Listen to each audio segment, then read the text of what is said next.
Hi, my name's Colin Eberhardt, and today I want to give you a gentle introduction to WebAssembly. Firstly, before I get started, I want to say a big thank you to the organisers of this conference.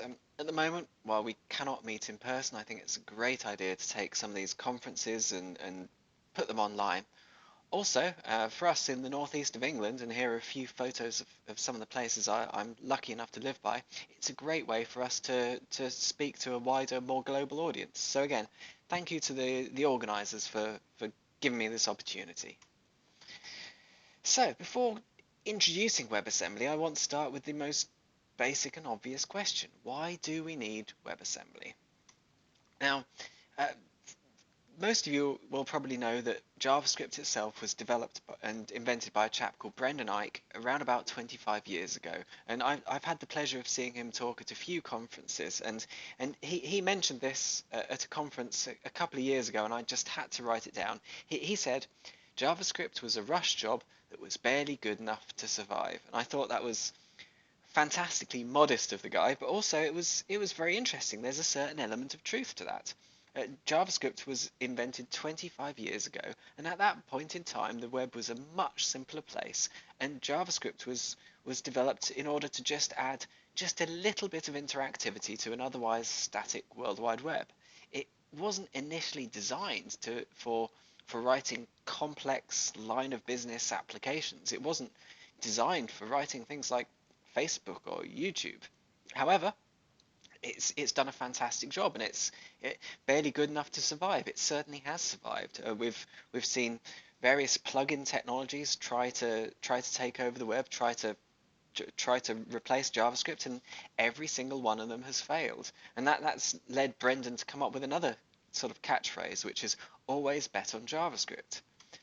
Just a few days ago, I saw a fantastic article about JavaScript's third age. Now, I'm not going to delve into the details here, but I think from taking a step back, we can see that JavaScript has evolved considerably over the years, and it's now a fantastic and rich platform, which is great. So why do we need WebAssembly? Well, whilst JavaScript has evolved considerably, there are still certain problems that we haven't been able to solve.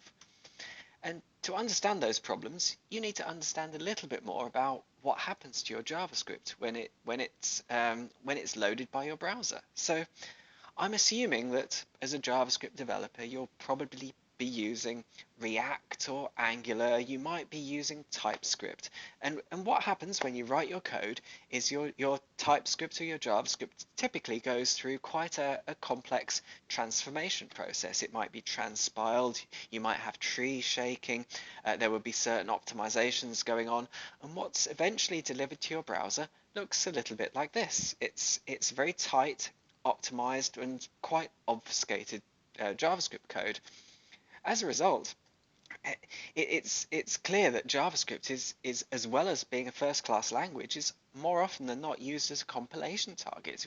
We write JavaScript, but our JavaScript is compiled and delivered as this optimized version of the original application, which probably sounds okay, but there are actually some issues with that.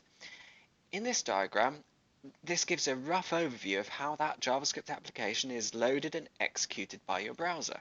So firstly, on the left-hand side, it's delivered to your browser over HTTP as a collection of characters. These are then parsed into what's known as an abstract syntax tree, a tree-like structure. And from here, your browser will generate a bytecode which allows you to run your JavaScript application within an interpreter. And historically, JavaScript was an interpreted language, and interpreted languages are fast to load and start executing. However, from a performance perspective, interpreters are typically quite slow.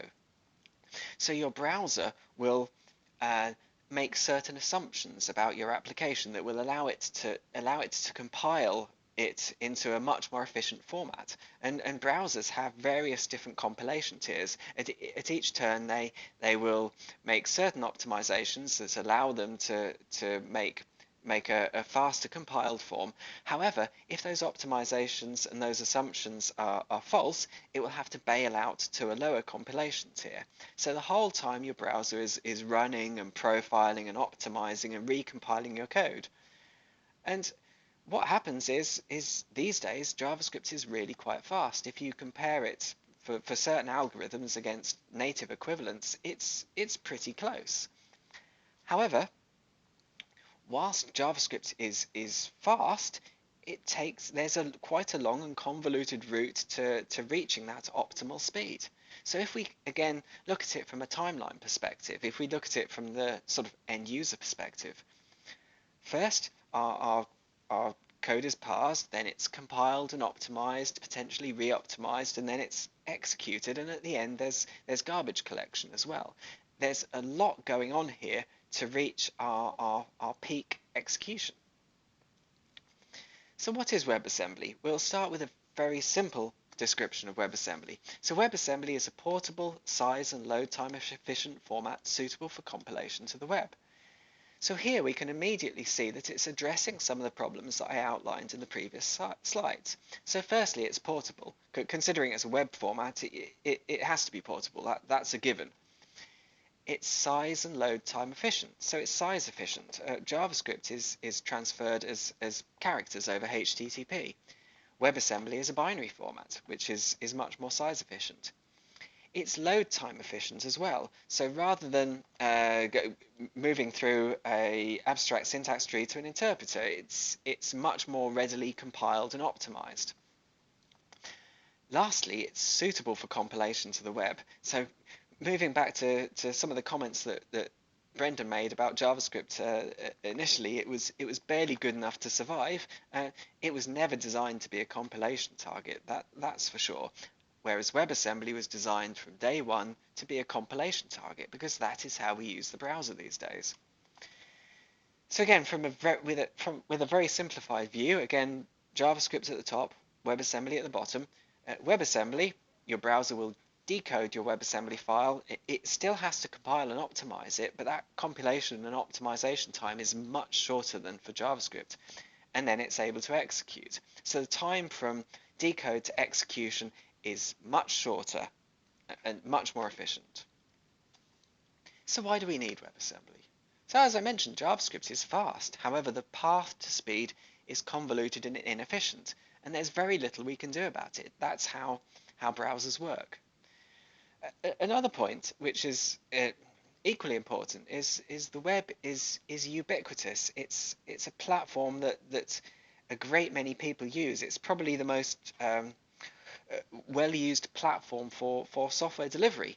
So why should JavaScript be the only language this platform supports? And there's been a long history of projects that have tried to either compile to JavaScript or the plugin model. There have been many different ways people have tried to get Java onto the web. They've tried to get C# onto the web, for example. And finally, as an aside, WebAssembly is now an official W3 standard. So W3C is a standards body that governs the evolution of JavaScript, CSS, and HTML.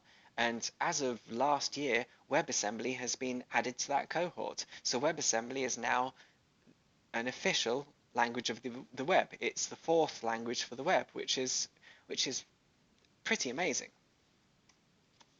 So what is WebAssembly? Now, if you look at the WebAssembly website, this is the description they give of it. WebAssembly, abbreviated WASM, is a binary instruction format for a stack-based virtual machine.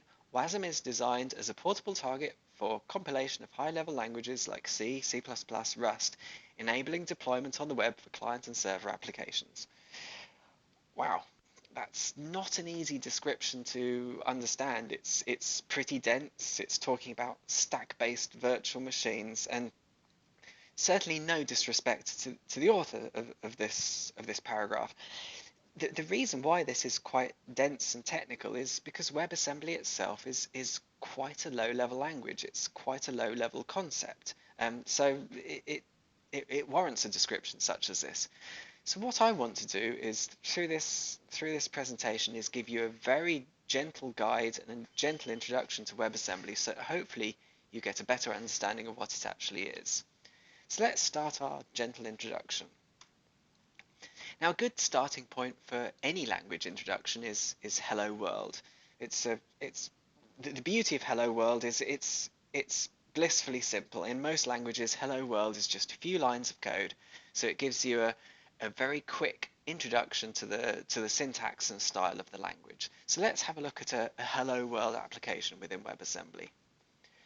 Now, unfortunately, writing hello world, actually outputting a string with WebAssembly is a little bit involved, so I'm going to cheat a little bit, and my hello world application with WebAssembly is going to be even simpler than that. All I'm going to do is just add two numbers together. So what we can see here is a file called hello.wat, and WAT stands for WebAssembly text format, and this is the language that WebAssembly itself understands. So I'm not going to delve too deeply into the language itself, but what you can see here is it's pretty low level. WebAssembly itself has just 4 numeric types. You don't have strings, you don't have classes. We have functions, and we have around about 40 or 50 operations that you can apply to numbers. Basically, it's really, really low level. So this is a function that takes 2 parameters and returns a single result. And what it does is it basically adds the inputs together. And the final statement here is an export statement. This tells the WebAssembly that it should make this add function available externally. And we'll see what that means shortly. But the first thing I need to do is I need to compile my WebAssembly text format into the binary module. So I'm going to use WAT to WASM. Oh, hang on. Should have set this up earlier. I was in the wrong directory. Clear WAT to WASM. Hello WAT. So what I'm doing is I'm using a tool called WAT to WASM, which is part of the WebAssembly binary toolkit, which is a pretty low-level toolkit that allows you to convert WebAssembly modules from binary format to text format and vice versa. So if I execute that, I now have a hello.wasm file. And if I take a look at that file, I can see it's really quite compact. It's just 41 bytes. Now, in order to execute it, I can't load that file directly within my web browser. You can't load it like a JavaScript file or a HTML file. WebAssembly has to be loaded via JavaScript at the moment. So rather than using a browser, I'm going to use Node just to keep things really simple. So this index.js file is going to load and execute my WebAssembly module. So let's have a look at that in a little bit more detail. Firstly, these first couple of lines simply use the Node file system APIs to load the hello.wasm file. That's really quite straightforward. Next, we use the WebAssembly APIs. So if you open up your browser and look at your console, you'll find that you also have a WebAssembly object available within your browser. So it's exactly the same APIs. So I'm using this API to instantiate a WebAssembly module. So once your binary WebAssembly module has been loaded in the browser, you can instantiate one or more instances of it and interact with them. As a next step, the instantiation is asynchronous, so we're using the promise APIs here. So the next thing I'm doing is I'm extracting the exports. So as you saw previously in the WebAssembly text format, the hello.wat file, I'm exporting this add function. So within my hosting JavaScript, I'm accessing my exports, and from my exports, I'm executing this add function. So if we execute index.js within Node, we will see that it adds 2 and 4 together, and I'm console logging the result, which gives me 6. So if I change these to something else, if I do 2 plus 9, I can see the result is 11. So this is what I'd consider to be probably the simplest hello world application with WebAssembly. We've done something really quite simple. We've created an add function and executed it within the JavaScript host. So let's recap a little bit. What have we learned? So the first thing we've learned, which is really quite important, is that WebAssembly is a very low level language. It's assembly like. It's a bit like you can consider it to be a bit like a CPU, for example. It has a very simple instruction set. CPUs don't understand strings and vectors and so on. They typically understand numbers and memory addresses, and WebAssembly is very similar to that. The WebAssembly modules are instantiated and executed via a JavaScript host. So WebAssembly isn't something that can be executed in isolation. It needs to cooperate with a host in order to do something useful. So WebAssembly itself cannot access the file system or the DOM. It needs to interoperate and cooperate with a host in order to achieve that. Data is communicated between the host and the WebAssembly module via exports, as we've seen, and imports allow the opposite. So a WebAssembly module can import a JavaScript function and execute it. So we have this two-way flow. There are also other things like global variables and memory exports and imports, but it's the same concept. You open up a little bit of an interface between the two. Finally, as an aside, I've shown you a hello world using WebAssembly text format. There are very few developers that will ever really use the WebAssembly text format. You will use WebAssembly as a compilation target. However, if you're interested in learning a little bit more about the lower level details, I'm going to plug another talk of mine, which is called Build Your Own WebAssembly Compiler, where I talk a little bit more about the low-level WebAssembly language and how you might write a compiler that targets that. So if you're interested in the low-level detail, I'd recommend that talk. So as a next step, I want to have a second go at writing this Hello World application, and this time I want it to actually output a string. So I could write that in WebAssembly text format, but that would be quite long and convoluted, and it also wouldn't be terribly representative of how WebAssembly is used in the real world. In the real world, you are typically going to pick a language that targets WebAssembly, and at the moment you can target WebAssembly using almost any language you can think of. However, some are more mature in their implementations than others, and Rust, C# and AssemblyScript, which I'll touch upon in a little bit, are probably the languages with the most mature implementations. So I'm going to pick Rust, not because I'm a terribly experienced Rust developer, just because the tooling's quite good, and to be honest, I'd like to learn a little bit more Rust. It sounds like a fun language. So let's move on to my second Hello World application. So let's move into the right directory, and let's show you a bit of the code. So here is my Hello World application written in Rust. So we have a greet function that returns a string, and the string at the moment is hard-coded to say hello NE-RPC. So it's a very simple, it's your classic Hello World application. There's some other stuff going on here, which I'm not going to go into at the moment. So how do we compile that? Here we use a tool called wasampack, and we're going to tell wasampack to build it, and we're going to tell it to target Node.js. What that's doing there is that if you're an experienced JavaScript developer, you'll know that Node and the browser have different module systems and all that complexity. So all I'm doing is I'm telling my build tools to output something which is easy to integrate with Node. So there you go, that's compiled my Rust application to WebAssembly. So let's take a closer look at the output. So the output here is in our package or pkg folder, and again we've got a wasm file. An interesting difference here is our previous wasm file, which just added two numbers together, was I think 41 bytes. If we look at this one, it's quite a lot bigger. It's 19K, and we'll see why shortly.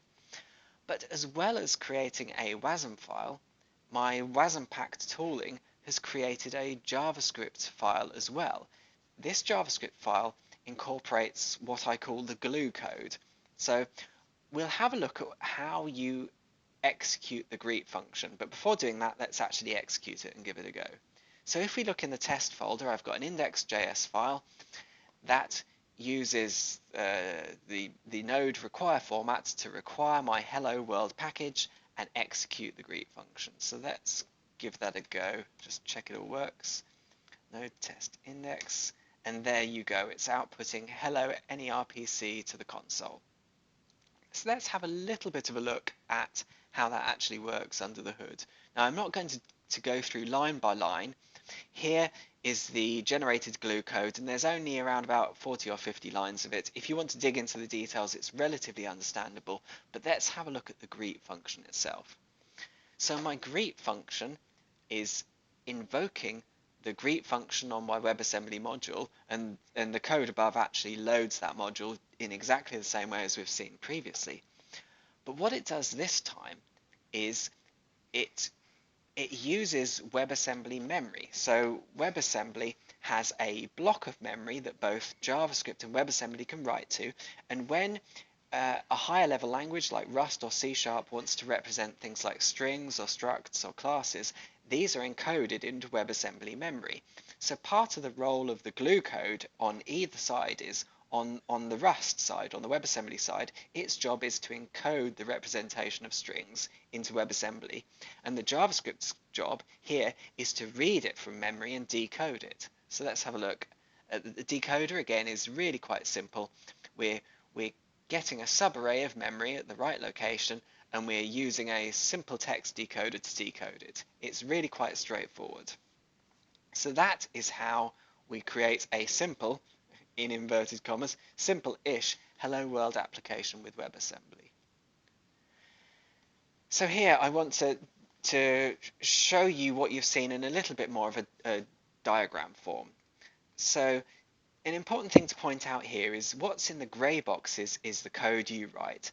The stuff in the green and the red boxes are the code that are provided by the tooling and by the particular platform you've picked. And again, I've elected to write this hello world application in Rust. If you write it in C# or Go, there will be a similar set of constructs. So my hello world application was again compiled to WebAssembly, but the reason why that WebAssembly module was quite large in comparison is there are two other components here. The first is the runtime. So alongside my code, there's a runtime that has things like memory management. So WebAssembly itself doesn't have any memory management tools. It doesn't have a garbage collector or an allocator. So the Rust code ships an allocator and all the other components it needs for the runtime. The other elements are the glue code, which are specific to your application. So here for my greet function, the Rust glue code is working out how to suitably encode the string and write it at a known location in memory. And on the right hand side, my JavaScript host also has some generated glue code which is able to read and decode it so that I can actually access this within my JavaScript host application. So this might seem a little bit complicated, and yes, genuinely there are some complex elements here. However, for the most part, you live in the grey areas here. Perhaps not the best color. You live within the comfort of the grey areas. You write your application in Rust to a certain set of APIs. There's a runtime and there's some glue code generated for you behind the scenes, and then you access that within JavaScript. So the tooling that's been built around WebAssembly takes care of a lot of this complexity. So what have we learned? The first big lesson we've learned here is that to do anything meaningful, you need additional tooling and frameworks that are built on top of WebAssembly. And as I've said, I've picked Rust, but there are equivalents in many other languages. As a result, an interesting observation is that WebAssembly becomes an invisible part of the platform. For the most part, you can be a Rust developer writing Rust code that executes on the web without really having to have any understanding around what WebAssembly it is. It's the runtime. In the same way that my computer has a CPU that runs an instruction set that these days I don't understand. It doesn't matter. WebAssembly is an invisible part of the web platform. Now the tooling and approach varies considerably based on language, although again there are the same common themes. You will typically have a runtime and then some binding code, some glue code that lives both within WebAssembly and the JavaScript host. So we've seen that Rust, assembly script is an interesting one. You might not have heard of assembly script before. Assembly script is a TypeScript derived language. So what that does is it allows you to write effectively JavaScript code which is compiled to WebAssembly. And probably one of the most well-known tools for writing WebAssembly these days is Blazor. Now, Blazor allows you to write C# .NET applications that run in the web through WebAssembly, and they actually ship an entire .NET runtime. So whereas we saw the Rust runtime is in the order of tens of kilobytes, the C# runtime is megabytes. It's quite a hefty runtime that is shipped to the browser, but it allows you to use the full power of .NET within the browser, which is pretty amazing.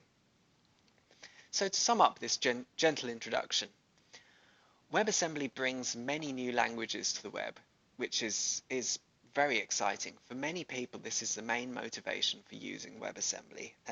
You may have heard about WebAssembly being talked about as high performance. Yes, it's high performance, but honestly, so is JavaScript. There are certain niche applications where WebAssembly will outperform JavaScript. Video encoding, decoding, that sort of thing, or cryptography. But to be honest, JavaScript is more than capable of doing the vast majority of what we ask of it. For most people, as I said, the main reason for opting for WebAssembly is because they have a particular language they want to use on the web, or they have a particular code base they've already written that they want to take to the web. WebAssembly is also compact, high performance, and secure. And I haven't talked about the security. It's a language for the web, so security was at the forefront of the design of WebAssembly. It's got a fantastic isolation model. Whichever language you choose, additional runtime, framework, and tooling is required. And at the moment, WebAssembly is quite new, and I expect this tooling and these frameworks to improve considerably over time. They will no doubt get smaller over time, and by that I mean the WebAssembly payload will reduce over time. And if that isn't enough to get you excited in WebAssembly, one other thing I want to point out is that WebAssembly is gaining traction beyond the web. WebAssembly is the name itself is unfortunately becoming a bit of a misnomer. The properties of the runtime, the fact that it's high performance and secure, are very desirable in other application areas. So on blockchain, Ethereum are going to be supporting WebAssembly in the near future. So rather than writing smart contracts in Solidity, you'll be able to write smart contracts in Rust, in C++, and AssemblyScript. Likewise with serverless, it's as well as being secure, it's a lightweight way of running code in isolation. So it's gaining a lot of traction in serverless. And I guess the final aside, one of the things I mentioned was that you cannot execute WebAssembly directly. You have to execute it within a host. That's going to change in the future with the WebAssembly system interface. This is another exciting development whereby WebAssembly will have a permission-based access to things like the file system. So the capabilities of WebAssembly will increase considerably.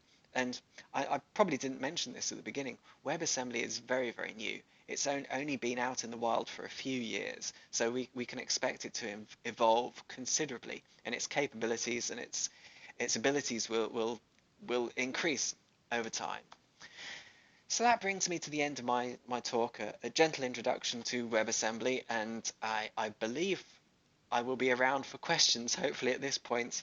I know this is a recording, so it's a little odd doing a recording, but in the real world, in real time, I'll be available for questions. So I look forward to talking to you shortly. Thank you very much.